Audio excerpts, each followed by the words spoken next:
O homem perguntou a Jesus: o que deveria ser feito para alcançar a vida eterna?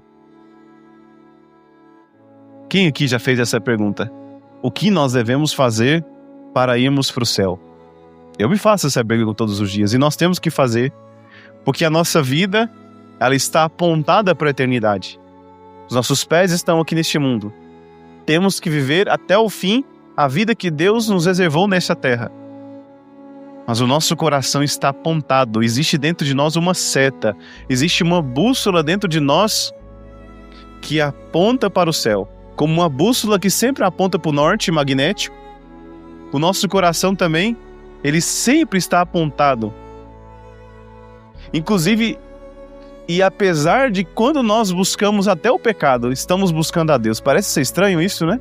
Santo Tomás de Aquino diz que nenhuma pessoa busca o pecado pelo pecado.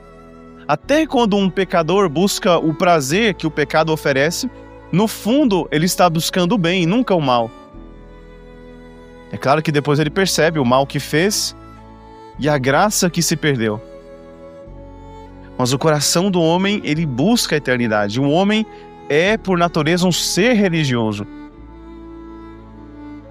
Queridos irmãos, este homem faz essa pergunta a Jesus. Só que a pergunta é bonita. É a melhor pergunta que pode ser feita para Jesus. Mestre, o que eu devo fazer para ir para o reino dos céus, para alcançar a herança da eternidade? Só que ele faz a pergunta certa pelo motivo errado. Porque no fundo ele não queria saber, porque ele já sabia o que era necessário ser feito para ser agradável a Deus. Porque o Evangelho deixa claro, me dá um folheto, por favor. O Evangelho deixa claro que é um mestre da lei. O que é um mestre da lei?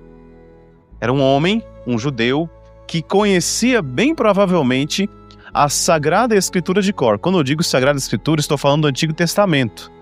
Porque até o momento que Jesus veio neste mundo, só existia o Antigo Testamento. O Novo Testamento foi escrito após Cristo.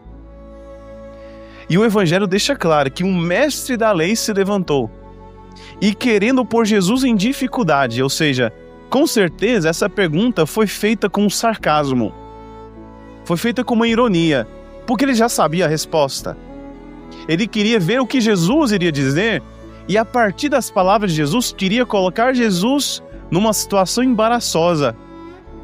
Só que Jesus é Deus. É o detentor de toda a sabedoria. Nenhuma pergunta iria deixar Jesus desembaraçado, perdido, confuso. E aí Jesus dá essa grande lição. O que está escrito na lei? Jesus joga a pergunta para ele. E um homem, para mostrar a sua inteligência, talvez a sua arrogância, responde a Jesus corretamente: amarás o Senhor teu Deus de todo o teu coração. E aqui o mestre da lei começa a citar uma passagem do Antigo Testamento, que ele sabia de cor. Os judeus sabiam de cor. A cultura dos povos antigos era uma cultura da memória, porque eles não tinham pendrive para salvar a Sagrada Escritura, eles não tinham a Bíblia impressa em todos os cantos da biblioteca. Não existia gráfica para imprimir folhetim para eles. Eles gravavam aqui. E eles ficavam repetindo o dia inteiro algumas frases e algumas passagens. E uma delas era esta: amarás o Senhor teu Deus de todo o teu coração, com toda a tua alma, com toda a tua força e com toda a tua inteligência, e ao teu próximo como a ti mesmo.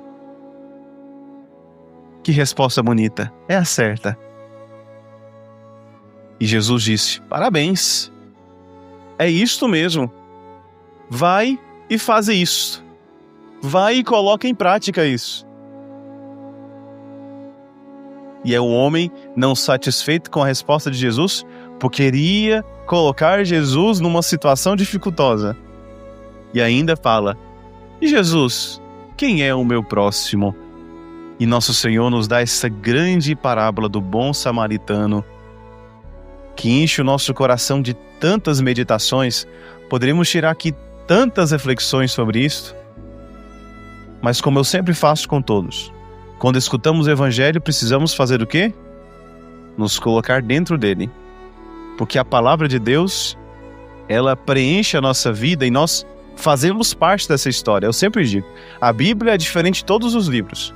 Quando vamos ler um livro de história, ou um livro de ficção científica, sei lá, as Crônicas de Nárnia, O Senhor dos Anéis, você lê aquela história, você fica envolvido nela, mas você sabe que aquilo é um mundo de fantasia.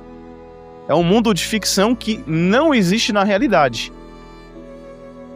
Você até se sente parte da história em algum momento. E o autor, quando escreve, faz questão de colocar você dentro da história muitas vezes. Mas você sabe que não é essa história, não faz parte de você. Mas o Evangelho é diferente. Nós somos essa história. Nós somos esta palavra que está aqui. E a pergunta que nós devemos fazer: aonde nós nos encontramos nesse Evangelho? Em 2 lugares. Na verdade, em 3 lugares. A parábola de Jesus é resumida de que maneira? Um homem foi assaltado. Espancaram esse homem. Roubaram tudo que tinha e deixaram quase como morto. Não sei se vocês já conheceram alguém assim, mas na minha época de escola, um motorista que nos dava carona, ele era também caminhoneiro. E aconteceu isso com ele. Os bandidos fecharam o caminhão dele, pegaram ele, amarraram, espancaram, roubaram tudo que tinha, amarraram ele e deixaram ele 3 dias no meio do mato, sem água, sem comida, até que acharam ele quase morto. Imaginamos a cena. E Jesus quer colocar esta imagem forte no nosso coração, para a gente entender no final aonde nós estamos aqui. E primeiro passa um sacerdote. Mas quando fala sacerdote, aqui não é o padre como vocês conhecem. É o sacerdote do Antigo Testamento, que ofereceu sacrifícios, que ensinava a lei de Moisés. Este sacerdote que deveria dar o exemplo, que deveria colocar em prática isso. Mas ele vê o homem e a palavra de Deus diz que ele vai para o outro lado. O que significa ir para o outro lado? Significa ignorar. Significa ser omisso. Ele com certeza percebeu que tinha alguém sofrendo, mas ele foi para o outro lado da rua. Depois vem um levita e faz a mesma coisa, até que chega um terceiro homem, um samaritano. Padre, o que é um samaritano? Para vocês entenderem a comparação. Os judeus tinham uma forte rixa, uma forte dificuldade com os samaritanos. É como hoje a dificuldade que tem com o povo de Israel com os palestinos à faixa de Gaza. É uma briga que existe faz séculos e séculos. Então eles não conviviam uns com os outros, eram inimigos mortais.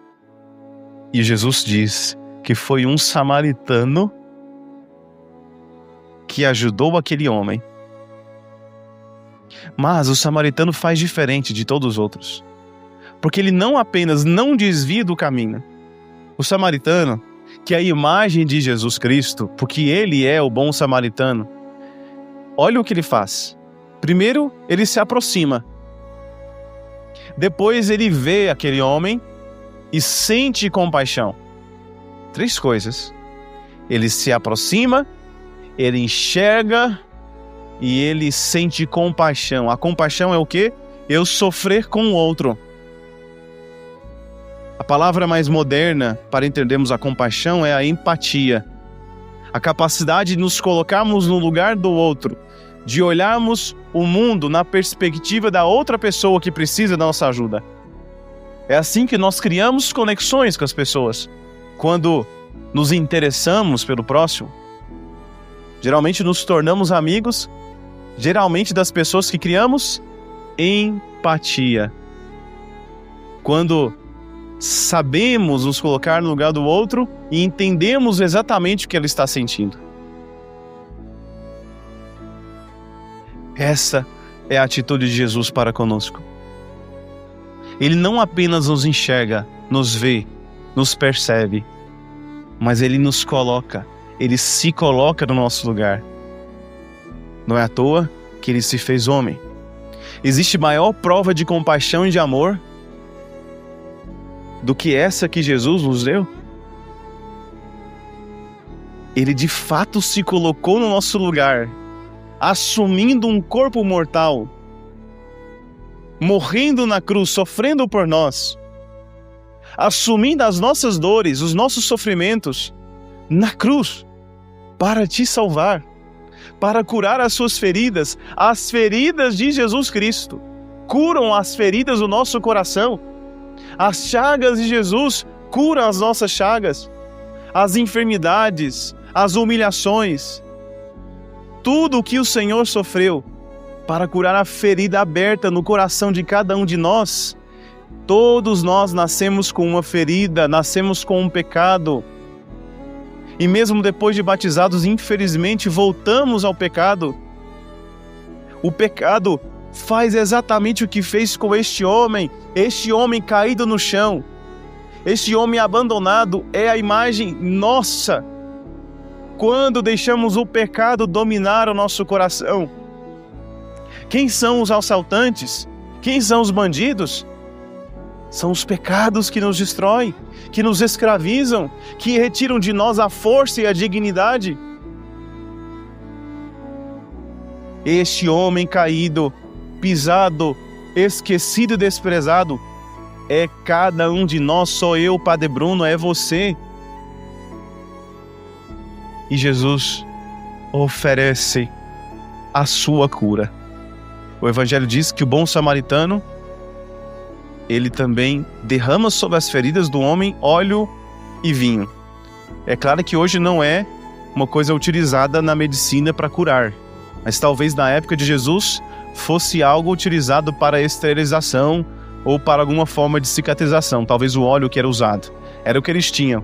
Mas esta imagem também do amor de Deus por nós, do carinho que Ele tem por nós. Jesus vai muito além daquela piedade, daquela dó que sentimos de alguém que está doente, alguém com câncer, daquela pena que muitas pessoas têm de quando vem um mendigo, tadinho dele, está lá com frio, sofrendo. Meu filho, a sua pena, a sua dó não muda nada na vida das pessoas, sinto muito dizer. Sentir dó de alguém não muda nada. O que Deus quer que nós tenhamos é a compaixão, a capacidade de olharmos nos olhos das pessoas, de compreendermos o profundo sofrimento que cada um carrega, a capacidade de falar, eu estou aqui, eu estou te ajudando, e eu sou capaz de ir até a morte, até o vale da morte para te ajudar e te salvar. Mas quantas vezes nós católicos fechamos nossos braços, ignoramos o sofrimento do irmão. Vivemos no nosso mundo fechados, no individualismo. E nos esquecemos que precisamos ser família. Precisamos nos unirmos para nos ajudarmos. Será que você sabe do sofrimento do seu vizinho? Muito provavelmente o lugar onde você senta na missa tem alguém que também senta do seu lado há muitos anos. As pessoas sempre sentam na missa no mesmo lugar, podem perceber aí, ó. Eu sei quem falta na missa, olhando para o lugar no banco. Fala, olha, na missa das 9, fulano de tal senta ali, cadê ele? E eu sempre acerto. Aí eu, uai, se eu não te vi na missa das 9, uai, padre, como é que você sabia? Uai, eu olhei pro lugar seu, eu não tava lá. E de fato, o padre sempre acerta. Toda vez que eu não vejo alguém na missa é porque não veio e faltou. Aí depois fica todo sem graça, né? Pra se explicar porque não veio na missa. Eu pergunto, essa pessoa que tá do seu lado há tantos anos, você sabe pelo menos o nome dela? Você se importa? Eu acho tão bonito quando o padre vai celebrar em capelas do interior da roça. Eu vejo isso na capela São Lázaro, na Macaúba, e via muito isso em Jaraguá, nas capelas do interior. Acabava a missa, o povo não saía correndo com pressa para casa. O povo juntava na porta ali e ficava conversando, batendo papo. É isso que falta de nós. A gente entra com pressa, chega atrasado, chega correndo, vai embora correndo. e não temos tempo de olhar para as pessoas, não temos tempo de criar vínculos com os irmãos. Aí quando chega um casamento, aí quando chega o batismo, só tem para escolher o primo, o parente que não é casado, está amaziado, não tem nenhum sacramento. Aí fica bravo com o padre, fica bravo com a secretaria, porque a gente não deixa escolher os padrinhos que quer. Mas peraí, você está há quantos anos indo na missa e não conhece uma pessoa que pode ser padrinho? É isso, irmãos, precisamos ter empatia, criar conexões com as pessoas, parar de viver preso no nosso mundo e nos abrirmos. E talvez o irmão que está do seu lado precisa desse olhar misericordioso que o bom samaritano teve. E aqui nós vemos a outra posição que nós podemos ter, a mesma de Jesus. Eu disse que o pecado nos torna feridos, nos faz feridos, como este homem que foi assaltado, roubado, espancado. Mas também temos que olhar em outra perspectiva no Evangelho, que nós devemos ser também como o bom samaritano, que cuida das feridas, que se importa e não para por aí. Olha quanto detalhe Jesus coloca nessa história. Olha o que ele fez. O bom samaritano, ele vê, enxerga aquele homem, cuida das feridas, tem compaixão, coloca ele no animal e, não bastando nisso, carrega aquele homem para uma pensão, dá um dinheiro pro cara da pensão para cuidar continuar tratando dele e diz: olha, eu vou voltar. Quando eu voltar, eu vou pagar tudo que esse homem tiver gastado a mais. É isso o cristianismo. Por isso eu disse no começo da homilia que este é o resumo da nossa religião, irmãos. Amar a Deus e ao próximo. Como diz São João na sua carta, quem diz amar a Deus e odeia o seu irmão é um mentiroso. Porque se nós não amamos as pessoas que enxergamos, que estão do nosso lado, como vamos amar a Deus que não enxergamos, que é invisível? A nossa fé se realiza na prática, irmãos, com gestos concretos de amor. Não adianta querer amar as crianças da África ou ficar com dó de crianças abandonadas no orfanato. Ai, tadinho das crianças com fome na África, mas na sua rua será que não tem uma família passando necessidade?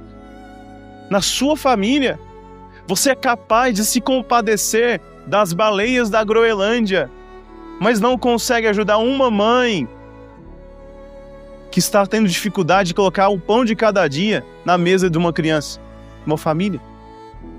Se compadece lá com Israel, com a faixa de Gaza, e temos que sim ficar compadecidos, mas e o seu próximo que você vê todos os dias? Quem é o seu próximo? Eu sei quem é o meu próximo, eu não sei quem são o próximo de vocês. Eu não vivo na vida de vocês. Quem são os próximos de vocês? Não sei. Seu esposo? Sua mulher? Alguém do seu trabalho? Alguém da sua rua? Alguma família que você conhece? Atualmente o meu próximo mesmo, são os meus funcionários que trabalham aqui na paróquia, é o seminarista, são as pessoas que eu atendo todo dia nas confissões, é a sacristã.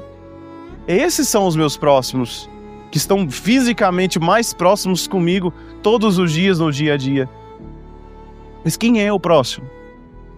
Temos que sair dessa abstração e colocarmos na nossa vida real. Que nosso Senhor Jesus nos ajude e podemos pedir hoje uma graça muito especial na hora da comunhão, da ação de graças. A graça de que Jesus coloque em nós o seu coração compassivo, cheio de compaixão por nós. Peça hoje na sua ação de graças, não fique distraído olhando para lá, para cá. Feche seus olhos depois na ação de graças, depois da comunhão, e peça: Jesus, dai-me a graça de amar as pessoas verdadeiramente. Dai-me a graça de me importar com o sofrimento do outro. Dai-me a graça e a capacidade de olhar nos olhos, de escutar, de entender o sofrimento e de ajudar no que eu posso ajudar. Claro, aqueles que querem ser ajudados.